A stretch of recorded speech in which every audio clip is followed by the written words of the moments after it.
use all the functions of this smartwatch. So let's start our review with unboxing and then talk about its design and main features. So that's all. Now let's look at the design of this smartwatch. The strap of Kingwear KW88 Pro is made of TPU.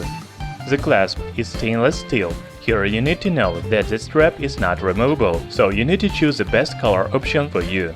As I already said, they can be black, white and red. The round dial is made of metal. It is completely round, without any black bars. By the way, Pro version is also 0.5mm thinner and 1mm smaller on the sides. The dimensions are 56 by 46mm. On the right is control pad or even wet the gadget.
Hi, I'm Lauren Good for The Verge, and I'm looking at the Apple Watch. Let's check it out. You can see here, there's a little calling icon at the top there.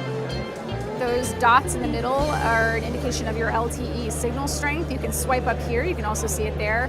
And then one Series 3 Apple Watch. So it looks exactly the same as the other Apple Watches that you've seen before, but there is one slight aesthetic difference. It is a little bit thicker on the bottom here. So if you look at this heart rate sensor module here, and you were to compare that to an older watch, in fact I'm wearing one right now, you can see that it's just the slightest bit thicker. Statement to make about it.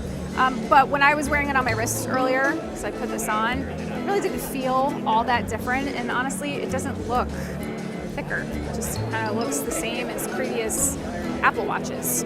Aside from the addition of an LTE modem, one of the things that's different on this watch is watchOS 4. It's running new software, and this is software that's going to run on all Apple Watches, not just this one. You can see here that when you're scrolling through your app dock now, it will scroll vertically rather than across like you used to. There's some direct integration with gym equipment, so if you go to a gym that happens to support Apple Watch software, you can pair your watch directly with the gym equipment. There's more Siri integration. You can basically talk to Siri on the watch and it will talk back to you, which it didn't used to do. And even though these heart rate sensors in the back look pretty much the same, except for a little bit of thickness, Apple's doing some interesting stuff around heart rate tracking now. It's going to show you your resting heart rate. It's going to show you when your heart rate is spiking, even when you're not working out. So basically, it's taking the same sensor set, but it's processing the data in a different way to make this smarter now. And this new Apple Watch Series 3 is going to be available on September 22nd. This one with LTE costs $300. This for Asus is a novelty because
Hey, it's James with The Verge, and we're looking at the Huawei Watch 2. This is the latest Android Wear smartwatch from Huawei.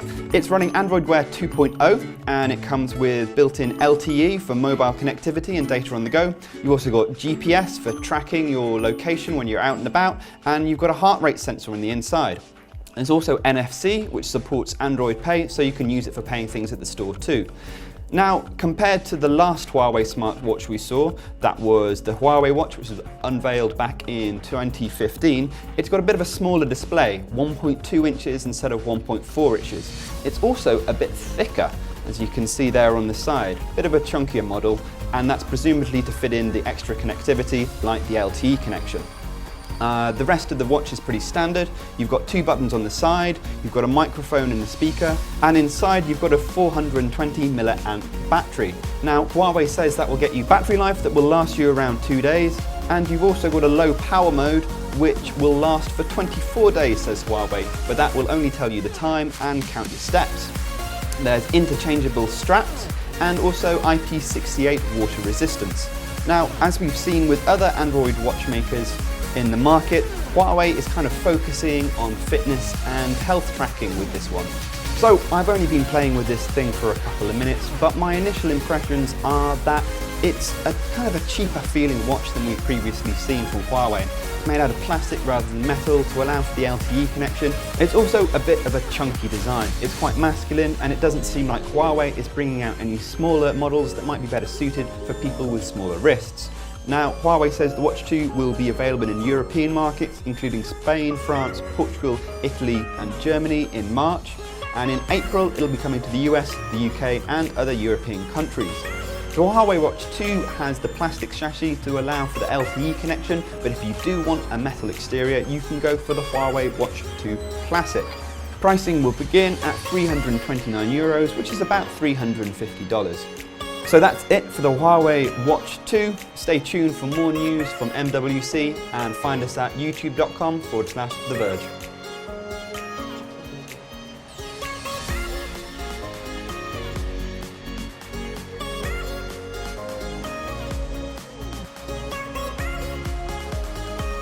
Design, 45mm diameter in size, with double crown on the side. 1.2-inch circular AMOLED display with a pixel density of 326 pixels per inch, which makes it sharper and clearer. With ceramic bezels, kind of the king, it is really crazy scratch resistance and low effect on radio wave. With lowered lugs compared to the first generation of Huawei smartwatch, the design provides better ergonomics and more comfort to the user. It also gives a better stability to the watch during sport activities. Huawei has placed little tabs on the pin mechanism that locks into the watch's lugs. This means you no longer need a tool to remove the pre-installed bands. Removing and replacing the bands on the watch is incredibly easy. After insert a SIM card into the watch, you can use cellular data without your phone, as well as being able to make and receive calls, all of which should be especially useful for anyone who wants to leave their phone at home when running or cycling.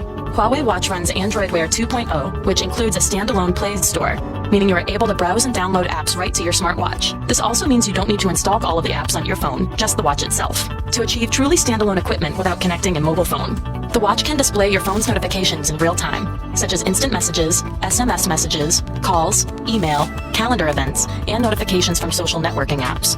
You can reply to or delete SMS or instant messages, or block notifications from the watch. Huawei Watch 2 has built-in speaker and noise reduction dual microphone that lets you make or take calls right away without ever having to remove your phone from your pocket. Once connected with a phone, you can access to a personalized training. Huawei Watch 2 provides you with information to encourage an active and healthy lifestyle. Rely on sensors that track your movement and other metrics. The data and information provided by these devices is intended to be a close estimation of your activity and metrics tracked. Huawei Watch 2 provides continuous automatic heart rate tracking right on your wrist. The watch monitors your heart rate using a built-in heart rate sensor and displays the data on the screen. It can also track the user's fitness level and show the maximum oxygen uptake data. Huawei Watch 2 provides a workout summary that includes the distance, time, pace, calories, and heart rate to give the user scientific and professional training advice. Additionally, it will show your VO2 max evaluation, total training effect score, and recovery time. The IP68 dust and water resistance ingress protection rating means Huawei Watch 2 is completely protected against dust, and it is water resistant in up to 5 feet of water for up to 30 minutes in a stationary state, so you don't have to worry about taking it off at the sight of water. Associate the watch with your bank card using the Android Pay app, and you can make quick payments by putting the watch close to the payment terminal. You can make payments even when you're not carrying your phone that is paired with the watch. On a single charge, its battery can last more than 2 days usage, and get even longer battery life with watch mode, in which the watch still counts your steps. Now it seems that the same fate awaits for the smartwatches and the color screen fitness tracker. My name is Dmitro Voloshin. I give you the Amazfit smartwatch. The watch, or rather the tracker watch, looks modern and stylish. The body is perfectly round, only the strap holders protrude on the top and the bottom of it. These are the standard. It is covered with a protective glass, and from what I can tell, it is not easily scratched. The battery life of this watch is then directly dependent on the screen technology used. This watch lasts much longer than any other smartwatch on a single charge. The proprietary operating system used seems to aid this as well. This way, a small 280 mAh battery with moderate notifications and GPS turned off lasts for up to 12 days. This is a great result. With active notifications, it lives up to 5 days. Under maximum load with turned-on GPS and Wi-Fi, constant heartbeat measurements and Bluetooth music, it will last up to 35 hours. This means charging your watch once a week, or even more rare than that. This is much more comfortable than daily charging of other smartwatches. Android Wear. It is proprietary. It can also be used to directly connect the smartwatch to a stereo Bluetooth headset to listen to music. This can be done without the phone, and the music is then stored on the 4 gigs of the internal memory of the watch. This is enough for even the longest runs and bike routes. The built-in Wi-Fi can update the firmware and upload the stats to the Mi account without the need for the smartphone connection, as well as play some internet radio. That's some cool stuff. You can also record your run, track, or bike ride without using the phone. The built-in GPS is then used to record speed, route, elevation, and all other GPS-dependent stats. You can leave the phone at home and basically have everything you need in the watch. The screen brightness can be adjusted in 3 steps, or left automatic. The brightness is far from high, but is really plenty enough since you really need it only in the complete darkness. When there is any other light source, you don't need the backlight at all. The watch can display weather. This is another great feature it has. It is much more intuitive to look at your weather on a watch rather than a smartphone, somehow more natural. I have no idea why. Notifications. This is one of the most important things on a smartwatch. In the supplied app, you can choose the app that will push the notifications to your watch. The list is really unlimited. Any app installed can do it. The Android API is used, so no additional support on the watch side is required. Anything in the notification tray can be displayed on the watch properly with app icon and everything. I used mail notifications, both Gmail and ordinary, SMS, calls with ability to answer them or mute, Facebook and the Messenger, Viber, WhatsApp, really anything. Even the long messages arrive intact and are scrollable within. If you open the message or the notification on the phone though, it will disappear from the watch. The notifications immediately appear on the screen, plus the watch vibrates, which is handy. The calls notify with the long continuous vibration. The watch face can be changed either from the app or right on the watch itself. There is a night mode where you can turn all of the notifications and vibrations off, but sleeping stats and other sensors will still function. The watch is rather big but looks adequate even on a smaller hand.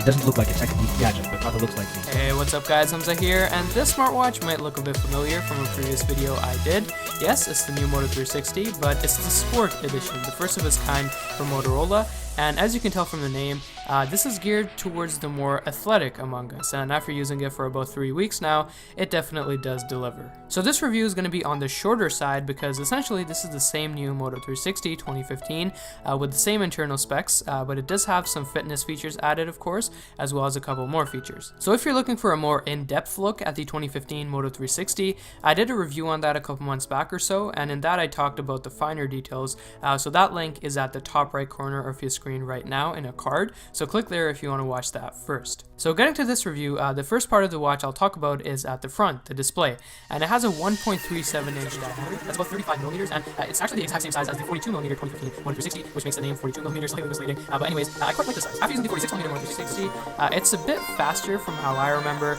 but that might just be thanks to a software update, but all I know is that it's a bit faster. So black, orange, and white. Also, there's no motor this is your colors and no built-in GPS tracker, which the regular 2015 Moto 360 does not, and the main purpose of having this is to make better calculations based off of how far you run using the Moto Body app, and I'll get more into that in a minute. There's also an altimeter somewhere inside to again make better fitness calculations if you run uphill, but one thing I would have liked to see is a built-in app that just reads your altitude using the altimeter. I couldn't find any Android Wear app on the Play Store that does that, so if Motorola included that, I think that would have been pretty hand tracked on the smartwatch. In fact, it's the only specific activity that you can start 3D Moto Body app, which comes pre-installed on the watch. And other than running, whatever else you do, so say you play tennis or football or something, it'll register that as heart activity through the heart rate sensor at the back. Alright, so about running, let me give you a run through, no pun intended, of how the device tracks your running in real time. So when your bike is IP67, dust and water resistant, meaning that it can take splashes no problem, and that's really where the rubber band really comes into play. And it can also be submerged in up to 1 meter of water, and what I used this water resistance feature most for was to just clean off all the lint on the band, which is built up.